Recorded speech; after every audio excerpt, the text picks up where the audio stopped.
Kondisi Sule memprihatinkan. Ayah Putri Delina mendadak diinfus. Suami Natalie Holzer demi anak. Berikut kondisi Sule ayah Putri Delina yang mendadak memprihatinkan. Sule ayah Putri Delina baru-baru ini menggambarkan kondisinya yang saat ini memprihatinkan usai berpisah dari Natalie Holzer.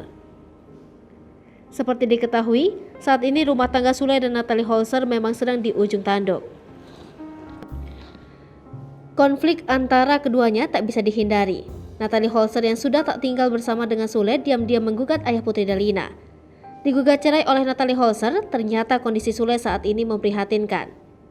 Kabar terkait kondisi ayah Putri Delina yang memprihatinkan diketahui dari tayangan di akun YouTube Sule Family. Dalam tayangan tersebut, nampak Sule dan beberapa karyawannya sedang menerima pengobatan dari tim medis. Sule yang selama ini sering menunjukkan keceriaannya, kini terlihat hanya bisa terbaring lemah di atas kursi panjang. Walaupun wajahnya terlihat lesu dan pucat, Sule menjelaskan penyebabnya sakit. Ayah Putri Delina itu menyampaikan jika ia saat ini sakit dan sedang disuntik.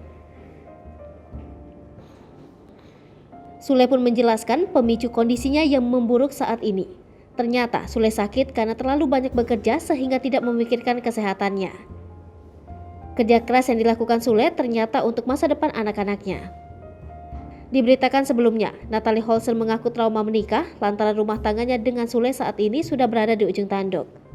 Sambil berlinang air mata, Natalie Holzer mengatakan kalau dirinya sempat percaya dengan sosok Sule bisa membimbingnya. Namun nahas impiannya untuk sehidup semati dengan Sule tak berjalan dengan baik.